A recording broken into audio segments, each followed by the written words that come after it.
Wala kang pakialam. Ang mabuti pa, bumalik ka na doon. Maduming nilalang. Anong nangyayari dito, Keron? Bakit mo inaawis ko lang?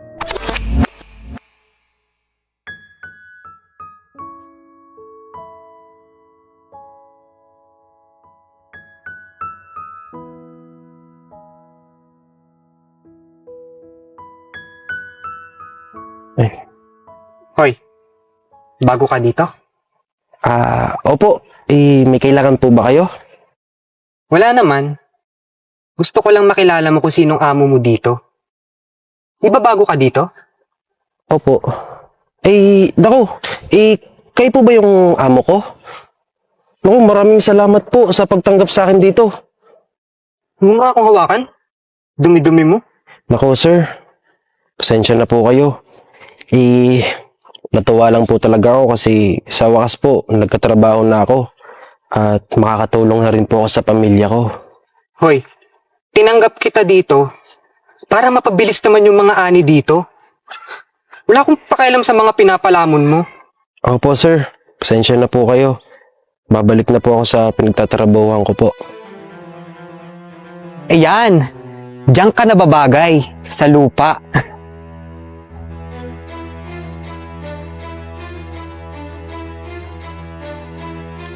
Mabuti na lang talaga at mababawasan na yung mga gawain ko. May mga bago kasi. Makatulog na nga lang muna. Anong ginagawa mo dito, Keron? Di ba may mga patanim tayo doon? Kayo po pala, ma'am. Ma'am, may naiwan lang po ako sa kubo. Binalikan ko lang po. Paalis na rin po ako, ma'am. Oo, sige. Akala ko pa naman tumatakas ka na sa gawain eh. Alam mo namang baka abutin ng tuyo ang ating pananim. Naku, ma'am, hindi po. Alam niyo naman po na ako yung pinakamasipag na trabahador niyo dito. Sus, talaga ba, Keron? Ay, oo nga pala. May bago kang kasama doon ha. Si Kulas, alam mo na. Opo. Turuan mo ng mabuti at para makamarami ng ani kasi may mga pinapaaral yung kapatid eh. Kailangan niyang kumita ng pera. Naku, ma'am, ako pong bahala. Siya, sige. Wait lang. Ano yung suot mo? Magpalit ka dun ha. At nasa bukid ka, mag-aani ka, ganyan suot mo. Paano? Una na ako ha. Sige po, ma'am. Tik na ako dun ah. Di na lang talaga nakakalusot.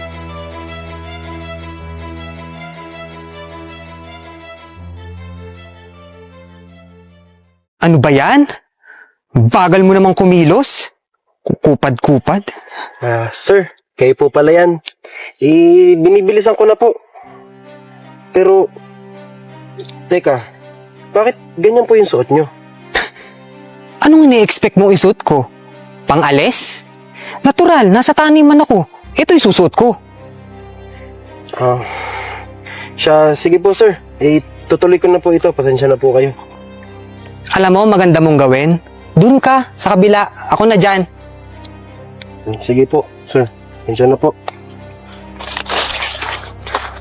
Bilisan ko na nga dito. Baka abutin pa ako ng mukong na to.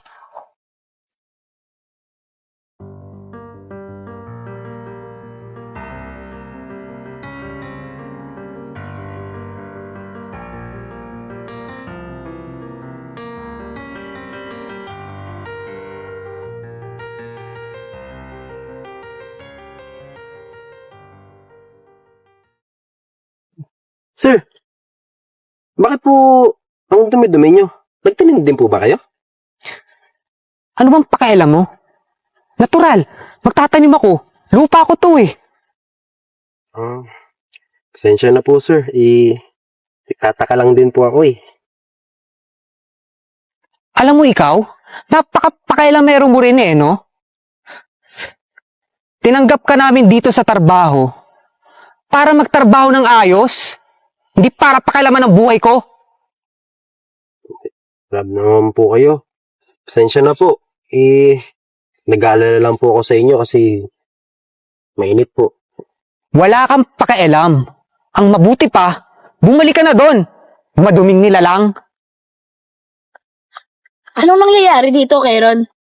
Bakit mo inaaway si Kulas? Hindi po, ma'am. Pinagsasabihan ko lang po. Nakita ko po kasi tatamad-tamad lang po eh. Kahit pa, hindi mo dapat ginagaran yung katrabaho mo. Eh, ma'am, concern lang naman po ako sa ani natin eh. Nahuli ko po kasi yan na papetiks-petiks lang. Totoo ba yan, Kulas? Naku ma'am, hindi po. Sa katunayan nga po, ginagawa ko po ng maayos yung trabaho ko. Alam mo ikaw, napakasinungaling mo rin eh, no? Gagawa ka pa ngayon ng kwento. Ano ba, Keron? Hindi talaga magtatalim si Kulas. Aaminin ko na yung totoo. Kinuha ko siyang espiya dahil nagtataka ako kung bakit kulang yung mga ani. Ha? Bakit naman po yun magkukulang, ma'am? Kumpleto naman po namin yung dinadala sa warehouse. Huwag ka nang magmaang-maangan pa, Keron. Nahuli ka na namin ni Kulas. Oo, sir. O mas tamang kero na lang. Kaya pala nawawala yung mga trabahador dito. Ganyan pala yung pag-aasta mo sa kanila. Kaya tinawag ako ni Miss Mitch para imbestigahan yung mga ginagawa mo dito. At saka para makakuha na rin ng ebidensya laban sa'yo para patanggal ka na. Ano? Ba't yung ko tatanggalin dito? Ma'am Mitch, ang tagal ko na po dito, di ba? Pasensya na, Keron. Pero, ito na ang araw para pagkisihan mo ang lahat. Ng mga pinagagawa mo dito sa lupain ko at sa mga kapwa mo magsasaka. Kung tutuusin, pantay-pantay lang naman kayo dito eh. Kaya anong karapatan mo para mailiitin at away-away sila araw-araw? Ma'am, magbabago na po ako, promise. Hindi po ako pwedeng mawalan ng trabaho, ma'am. Pero huli na ang lahat. Sana, magbigay aral sa'yo tong ginawa mo. At kung makakakuha ka man ulit ng bago mong trabaho, sana matutunan mo na yung mga pagkakamali mo. Ma'am, nakikiusap na po ako, ma'am. Pasensya na kay Ron. Paano? Pero mama niyo na Kulas. po, ma'am.